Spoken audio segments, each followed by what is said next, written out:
Today we are here with the formerly anonymous author of The Help. Welcome to Eugenia Phelan. Why, thank you. Can you tell us a little bit about yourself first? Well, I was born and raised in Mississippi with two loving parents and a brother. Like most families in Mississippi, I was raised by a maid.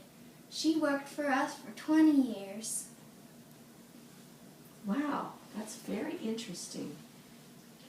Why have you come forward now to identify yourself as the anonymous author of The Help? Well, all of the maids that I interviewed for The Help are now safe and are out of harm's way. They have all moved out of Mississippi. Were you aware of the dangers that you were facing when you began to write The Help? At first, I wasn't aware at all, but all the maids were. I became aware of the dangers when Medgar Evers, he got shot in front of his wife and children. He was killed. I realized that many people would do very, very bad things over something very, very silly. Can you tell me a little bit more about what the inspiration was for why you wrote this book? Well, no one in Mississippi really ever talked about the situation there. But I decided that it was time because it was really just very unfair. Can you tell me what it was like to be treated like you were because you had such a different opinion? It was lonely. All of my long-term friends who I was there for actually, left me, including my fiancé. He jilted me. That must have hurt very much. Yes, it did. I have to tell you that I really did enjoy this book, and one of the funniest moments I thought involved the commodes. Can you tell me a little bit about that? Yes, well, I have to agree that was quite hilarious. Hilly, my former best friend, came up with this silly initiative where all the white families would have to include an outdoor bathroom for The Help.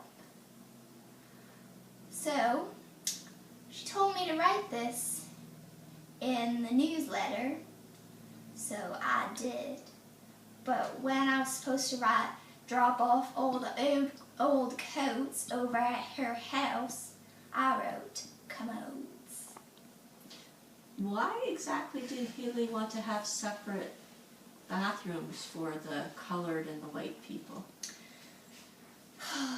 She believed that colored people carried diseases that white people could get and would harm them. She also believed that white people carried diseases that would harm black people, which is just silly. It is very silly. Can you tell me a little bit more about the maid that raised you, Constantine? Constantine had worked for us for 20 years until she was fired by my mother. Why was she fired? She was fired because during a DAR meeting, her child, which was white, she came in and she wanted, my mother was afraid that people would realize that she was in fact black when she looked white, which was quite silly, in my opinion. So your mom probably would have had trouble with you writing this book. Did you have to hide it from her? Yes, I had to hide it from everyone, in fact. No one knew until, with the exclusion of my fiancé. Well, my former fiancé. Mm-hmm. Well, thank you for joining me today. I really enjoyed speaking with you. And if anyone out there is interested in reading this book, you can find it at your nearest bookstore. Thank you. Thank you.